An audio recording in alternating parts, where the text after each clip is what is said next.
అమ్మా ఏంటిది? చెయ్యి కాలుతుంది, వదిలే. లేదు నాయనా, సంజనకి తగ్గాలి అంటే నేనిలా హారతివ్వాల్సిందే.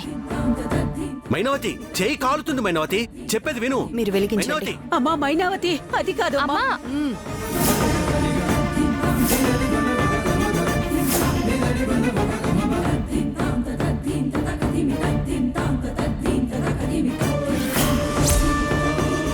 భగవంతుడా. ఓం కర్పూర పరిమళ శోభిత మంగళ నీరాజనం.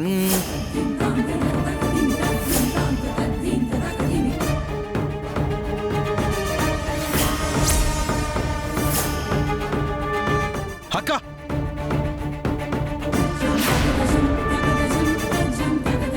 అక్క ఏం చేస్తున్నావు అక్క? చెప్తే వినట్లేదు మావయ్య. వీడెక్కడికి ఎలా వచ్చాడు? అంటే ఆ యదవలు వీడిని చంపలేదా? చా, ఒక్క పని చేత కాదు వీళ్ళకి. అక్క అక్క ఆపక్క, చెయ్యి కాలిపోతుందక్క. అక్క ఏం చేస్తున్నావు అక్క? సంజనాకి అమ్మవారు పోసిందిరా.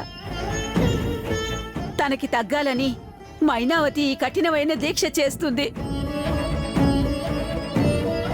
అక్క ఆ హారతి నేనిస్తానక్క, నాకివ్వక్క. లేదు రాయుడు, ఇది నేనే ఇవ్వాలి. సంజన నా మేన కొడలే అయినా తను నా బిడ్డతో సమానం. అందుకే తను బాగు కోరి నేను చేసే ఈ పూజకి ఎవ్వరూ అడ్డు రాకండి.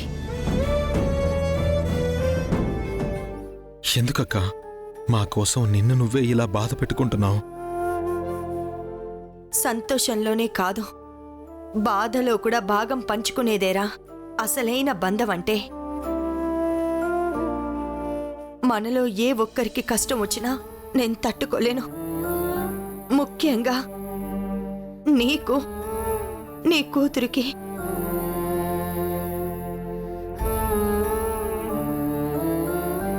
చాలా బాగా చెప్పావు మైనావతి.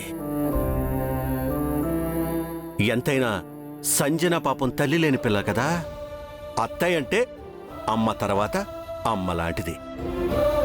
అందుకే కదండి సంజనని నా కంటికి రెప్పలా చూసుకుంటున్నాను.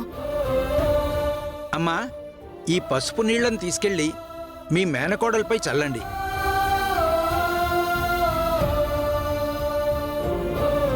అలాగే ఈ అమ్మవారి కుంకుమ కూడా పెట్టండి.